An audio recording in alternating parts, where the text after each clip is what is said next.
இந்தியாவுக்கு எதிராக செயல்பட்டு வந்த அடிப்படைய இஸ்லாமிய பயங்கரவாதி ஓஸ்மான் ஹாதி அவரை இன்னைக்கு புகழ்ந்து பேசியிருக்கிறது யூனஸ்.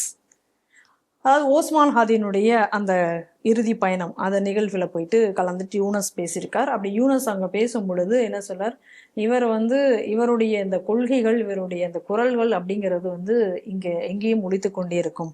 அவர் என்ன சொன்னாரோ அதனுடைய அடிப்படையில் தான் நம்ம இனிமேல் செயல்படவே போகிறோம்.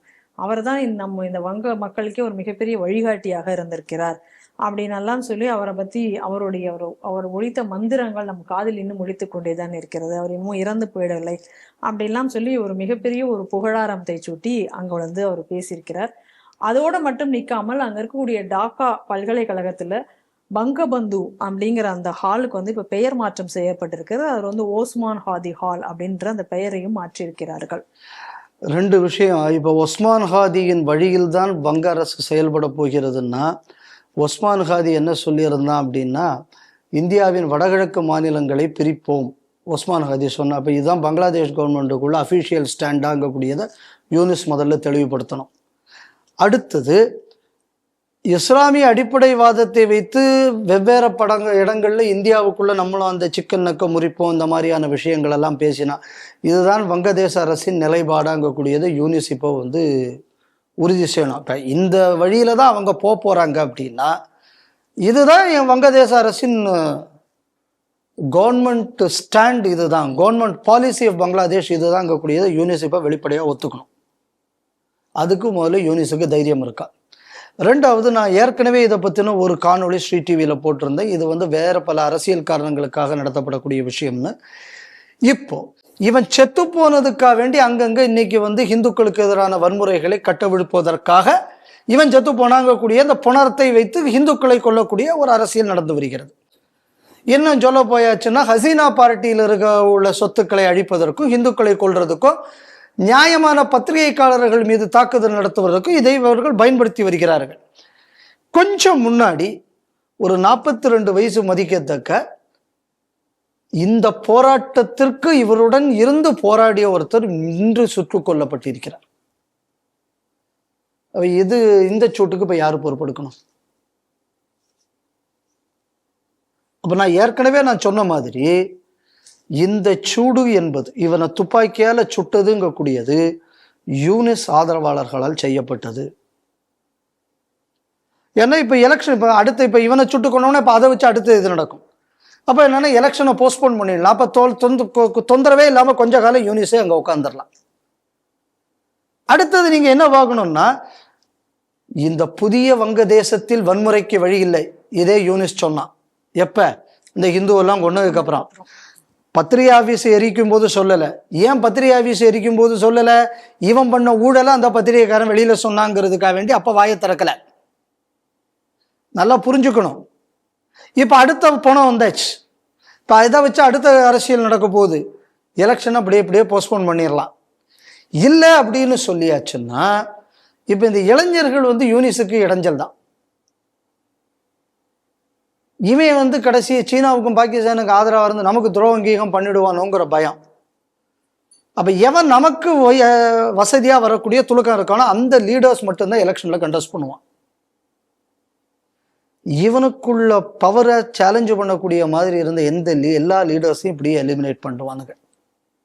ஆனா இது எலிமினேட் பண்ணும்போது என்ன பண்ணும், இதுக்கு காமனா இந்தியாவையும் ஹிந்துவையும் எதிரியா காணிச்சிடணும். அப்ப ஒரு கல்ல பல மாங்கா. ஒன்று, இவனுக்குள்ள அரசியல் லாபத்திற்காக மாடரேட்டா இருக்கிற துலுக்கனும் பாதிக்கப்படுவான். ஹிந்துக்களை இன அழிப்பும் செய்து விடலாம். எந்த பத்திரிகைக்காரனும் வாயை திறக்க மாட்டேன், அடுத்து நம்மளை கொண்டு விட்டான்னு என்னன்றது. இதுல என்ன வேடிக்கைன்னா, இவனுங்கள்லாம் தான் டெமோக்ராட்டிக் ப்ரொட்டஸ்டர்ஸா. நம்ம நாட்டில் இந்த கேடுகட்ட காங்கிரஸ்காரன், இந்த திமுக காரன்லாம் அதெல்லாம் வரும்போது இதே மாதிரி இந்தியாவில் வந்து விடக்கூடாது, ஜென்சி புரட்சி செய்ய வேண்டாமாங்கிறானே. இது பேர் ஜனநாயக புரட்சியா இல்லைன்னா ஜனநாயக அழிப்பு புரட்சியாங்கக்கூடியது. இதை வச்சு நான் ஆரம்பத்திலிருந்து இதைத்தான் சொல்லிக்கிட்டு இருக்கேன். இந்த புரட்சி நடந்த ஏதாவது ஒரு நாட்டில் புரட்சிக்கு அப்புறம் அந்த நாடு உருப்பிட்டுது, புரட்சிக்கு அப்புறம் இந்த நாட்டில் ஜனநாயகம் தழைச்சது.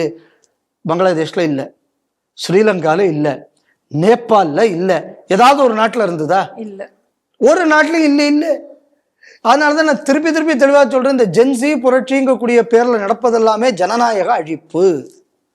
இதுல இந்த லட்சணத்தை பாருங்க.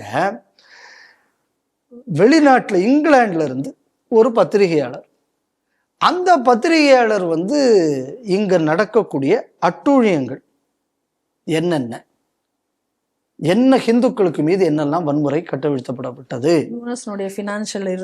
யூனிஸ் என்னென்னலாம் திருடி இருக்கான், அதே மாதிரி எதிர்கட்சிகள் எப்படியெல்லாம் திட்டமிட்டு தாக்கப்பட்டார்கள், இது எல்லாத்தையும் இங்கிலாந்துல இருந்து பதிவு போட்டிருக்காரு. ஒரு பத்திரிகையில அவர் எழுதியிருக்கார். அவர் பூர்வீக வீடு எங்க பங்களாதேஷில் இருக்குன்னு தேடி பிடித்து அது தாக்கப்பட்டிருக்கிறது. இந்த ஒரு கவர்னர் இப்படி லேசா தட்டி போட்டாருங்கிறதுக்காக வேண்டி பத்திரிகையின் மாண்பே கெட்டு போச்சுன்னு இங்க ஒரு 10 பயிலுக பத்திரிகைக்காரன்னு அப்படியே கீழே இருந்து கொப்பளிச்சு எழுந்தாம்ல. ஆமா, அண்ணாமலைட்ட மரியாதை இல்லாம இவனுங்க பேசுவானுங்களாம். இவனுங்க பண்ணக்கூடிய அந்த தப்ப அண்ணாமலை சுட்டி காட்டியாச்சுன்னா அண்ணாமலைக்கு எதிராக அப்படியே புரிஞ்சு எழுந்தானுள்ள. ஏதாவது ஒரு பத்திரிகைக்காரர் 2 பத்திரிகை அலுவலகத்தை எரிச்சானே, இன்னைக்கு இப்படி ஒரு பத்திரிகைக்காரர் ஒரு விஷயத்தை எழுதினதற்காக அவன் வீடு தாக்கப்பட்டிருக்கிறதே. எவனாவது இந்த பத்திரிகைக்காக வேண்டி குரல் கொடுக்கிற ஒரு பய அதை பத்தி வாய திறந்தானே இல்ல. அப்ப இதுல இருந்து தெரிஞ்சுக்கணும், இவனுங்கள்லாம் பத்திரிகைக்காரன் இல்லைங்கிறது. இவனுங்கள்லாம் என்னன்னா பத்திரிகை எங்கக்கூடிய பேரில் செயல்படக்கூடிய RS பாரதி சொன்னதை முடிச்சு நீங்க கண்டினியூ பண்ணிக்கிடுங்க. இப்ப இதை பாருங்க, இந்த அடிப்படைவாத இஸ்லாம் எந்த இடத்துல கொண்டு விட்டுருக்குன்னு பங்கபந்து பேர் மாற்றப்பட்டிருக்கிறது. ஒரு பெரிய ஒரு மியூசியம், ஒரு லைப்ரரி இதெல்லாம் அழிக்கப்பட்டிருக்கிறது. இதெல்லாம் என்னன்னா வங்க மொழியின் பொக்கிஷங்கள். அடிப்படைவாத இஸ்லாம் வந்தாச்சுன்னா அந்த மக்களின் பாரம்பரியம் அழிக்கப்படுகிறது. இதை நல்லா புரிஞ்சுக்கணும். வங்க மொழிங்கக்கூடிய அடிப்படையில் தான் அந்த நாடே உருவாச்சு. அந்த மொழியை உருது பேசக்கூடிய பாகிஸ்தான் துலுக்கம் அழிக்கிறாங்கிறது தான் போராட்டம். அடிப்படைவாத இஸ்லாம் புகுத்தப்பட்டவுடன் மொழி அழிந்து விட்டது, அவன் பண்பாட்டு பெருமை அழிந்து விட்டது, அவ்வளவுத்தையும் அடிப்படைவாத இஸ்லாம் ஒழுங்கி விட்டது.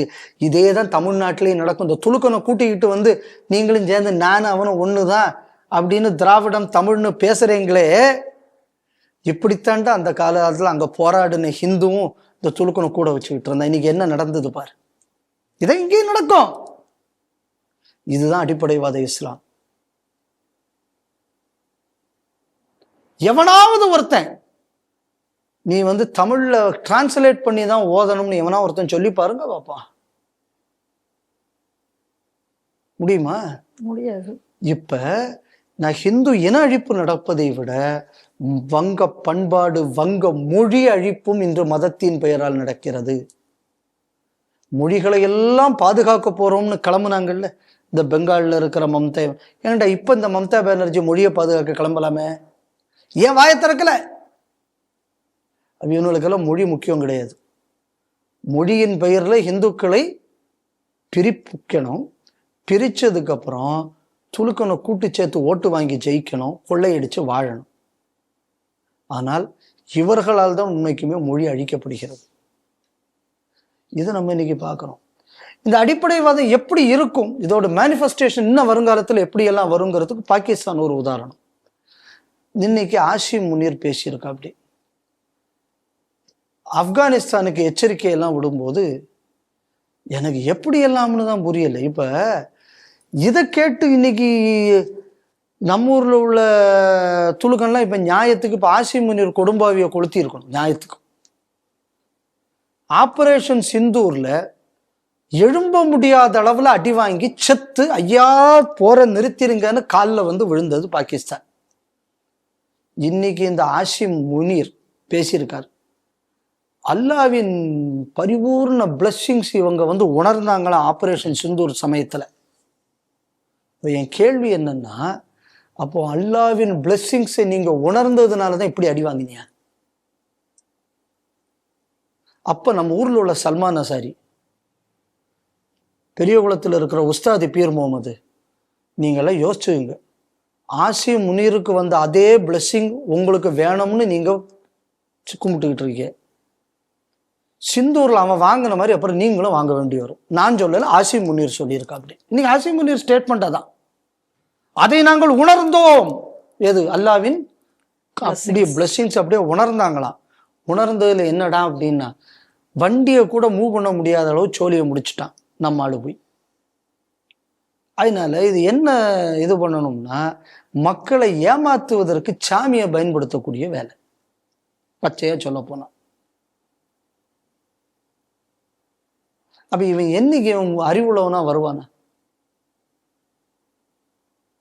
இன்னைக்கு பங்களாதேஷ் இன்னைக்கு இந்த இடத்துக்கு போயிட்டு இருக்கு. இந்திய தூதரகம் ஒரு விஷயம் பண்ணியிருக்கு, எல்லா விசா சென்டர்ஸையும் க்ளோஸ் பண்ணியிருக்கு. அங்கே ஒரு விஷயம் நீங்கள் போனீங்கன்னா தெரியும், ஒரு ஐ சர்ஜரியை ஒழுங்காக பண்ண கூட ஆஸ்பத்திரி இல்லாத ஊர். இவனுங்களுக்கு கேன்சர் வந்தாலோ இல்லை ஹார்ட்டுனாலோ இல்லைன்னா லிவர்னாலோ எந்த ட்ரீட்மெண்ட்டுக்கு இவனு அங்கேருந்து இந்தியாவுக்கு தான் வருவான். இப்போ அங்கே அவ்வளவு பார்டரையும் க்ளோஸ் பண்ணியாச்சுன்னா வேணா பாருங்க, அந்த ஊர் மக்களே இவங்களை அடிச்சு வரட்டுவான். ஊசி போட கூட ஒரு டாக்டர் இல்லாத ஊருங்க. எவ்வளவு பெரிய பெரிய மேதைகளை கொடுத்த அந்த வங்காள மண் அடிப்படைவாத இஸ்லாத்தால் ஊசி போட டாக்டர் இல்லாத அளவுக்கு அந்த இஸ்லாம் அதை கொண்டு விட்டுருக்கு அந்த ஊரை. இதை பண்ணியாச்சு அப்படின்னா நாளைக்கு சர்வைவலுக்கு கூட அவனுங்களால ஒன்றும் பண்ண முடியாது. இந்த முடிவை இந்தியா செய்யணும். அப்போ அங்க ஒரு மக்கள் புரட்சி ஏற்படும் போது அதுக்கு உதவி செய்யக்கூடிய பணியை இந்திய அரசு செய்தாக வேண்டும். அதாவது எனக்கு சில விஷயங்கள்ல பாஜக அரசு மேல வருத்தம் உண்டு, அதுல இதுவும் ஒரு விஷயம். எங்க ஒரு ஹிந்துவை அடிச்சு நிர்வாணப்படுத்தி கட்டி தொங்க விட்டு தீய கொளுத்துறான், 50 பேர் வீடியோ எடுத்து பார்த்து கைதட்டு கொக்கரிச்சுக்கிட்டு இருக்கான். எந்த பெரிய நடவடிக்கையும் எனக்கு தெரிஞ்சு இந்திய அரசு பக்கத்துல இருந்து வரல. இதை ஸ்பெசிஃபை பண்ணி ஒரு கண்டனம் கூட பெரிய அளவில் கொடுக்கல, ஒரு கண்டனம் கூட இந்திய அரசு தெரிவிக்கல. இது உண்மைக்குமே வருத்தப்படக்கூடிய ஒரு விஷயமாக நான் பார்க்குறேன். இதை நான் எப்படி பார்க்குறேன் அப்படின்னா, காசாவில் நடக்கும்போது கூட இந்திய அரசு கண்டனம் தெரிவிச்சது. ஆனால் வங்கதேசத்துல ஒரு ஹிந்துவுக்காக இந்த கண்டனத்தை இந்த அரசு தெரிவிக்கலைங்கக்கூடியது உண்மைக்குமே ஒரு வருத்தம் அளிக்கக்கூடிய ஒரு விஷயமாக நான் பார்க்கிறேன். காசால ஏதோ ஒரு யூத பயலுக்காக வேண்டி யூதனும் அங்க உள்ள பாலஸ்தீன்ல இருக்கிறவனும் சண்டை போட்டுக்கிட்டான். அதுக்கு நம்ம ஊர்ல பல இடங்கள்ல கூட்டங்கள் என்னெல்லாமோ நடந்தது.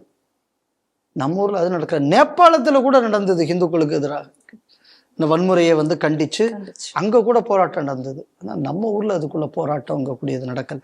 இது உண்மைக்குமே இது மனசு வருத்தப்படக்கூடிய ஒரு விஷயமாக இருக்கு. வங்கதேசத்துல நடக்கக்கூடிய விஷயம் நம் நாட்டில் ஏற்கனவே இது மேற்கு வங்கத்தில் பல இடங்கள்ல சில பாக்கெட்ஸ்ல நடந்திருக்கு. இன்னைக்கு நாடு முழுக்க இதற்கான அடித்தளத்தை இஸ்லாமிய பயங்கரவாத அடிப்படைவாத அமைப்புகள் செய்து வருகிறார்கள் கூடியது பல செய்திகள் சிந்தனைகள் நிகழ்ச்சி வாயிலாக நான் சொல்லிக்கிட்டு வரேன். வங்கதேசத்தில் நடந்து கொண்டிருப்பது இந்தியாவுக்கான எச்சரிக்கை என்பதை அரசு உணர்ந்து செயல்படுவது நாட்டுக்கு நல்லது. நம்புகிறோம், ஏமாற்றி விடாதீர்கள்.